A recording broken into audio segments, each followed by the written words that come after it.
कृष्ण और राधा अलग हो ही नहीं सकते, एक प्राण दो देह।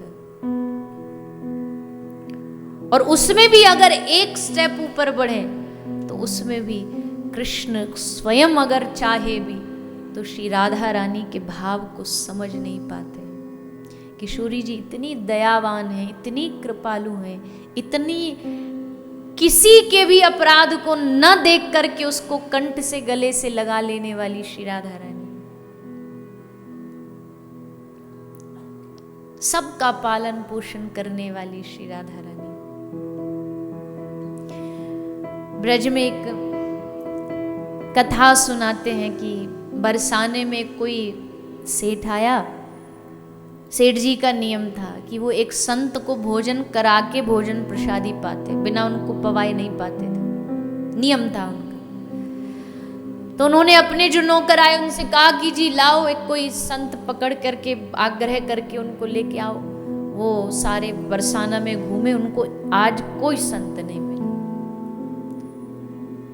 तो अब क्या करे, संत मिला नहीं। उनको लगा कि नहीं मिला संत तो भूखे रह जाएंगे।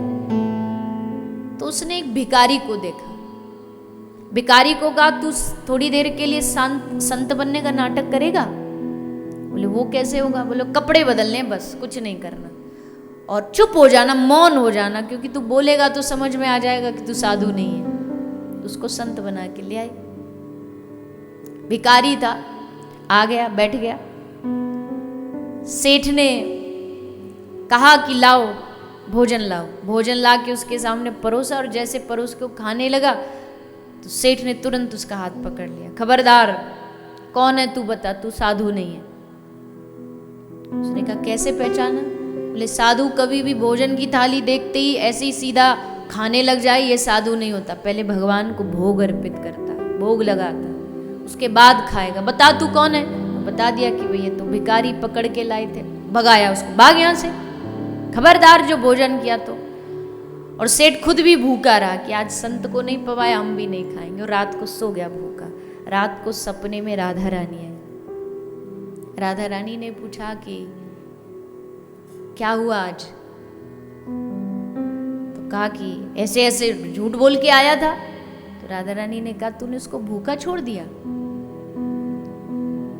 सेठ बोला आप जानती नहीं राधा रानी, वो झूठा था, नौटंकी कर रहा था, नाटक कर रहा था। बीड़ी सिगरेट पीने वाला आदमी उसको साधु बना के लाए, मैं ऐसे कैसे उसको भोजन पवा दूं? तो श्री राधा रानी ने मुस्कुरा के हंस के कहा बस सेठ, एक दिन में ही थक गया, एक दिन में ही हार गया। वो यहाँ बरसाना में 40 साल से रहता और मैं लगातार 40 साल से उसका पेट भर रही हूँ और आज तक मैं उसको भोजन कराते कराते नहीं थकी।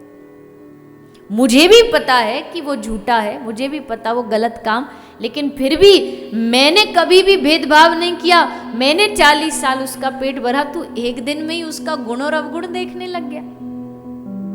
अगर वो प्रभु, वो भगवान, वो श्री राधा रानी हमारा गुण अवगुण देख के कृपा करते ना तो हम सब पर कभी कृपा नहीं होती। बिना अवगुण गुण देखे जो कृपा करते हैं वो श्री राधा रानी है। कोई अवगुण कितना भी भरा हो फिर भी एक बार जा करके उनके चरणों में बैठ जाओ और उनसे कहो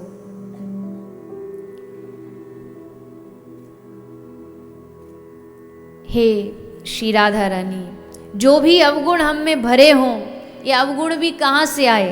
अवगुण हमारे भीतर जो दुर्गुण आते हैं, जो गलत आदतें आती हैं, ये गलत आदतें भी हमारे भीतर जो आई हैं, इनको निकालने का सामर्थ्य भी आप ही के पास है, आप ही निकाल सकते हो। और जब भक्त ऐसा विनय करता है ना, ऐसी प्रार्थना करता है, तो श्री जी को एक क्षण लगता है उसके सब दुर्गुणों को खत्म करने।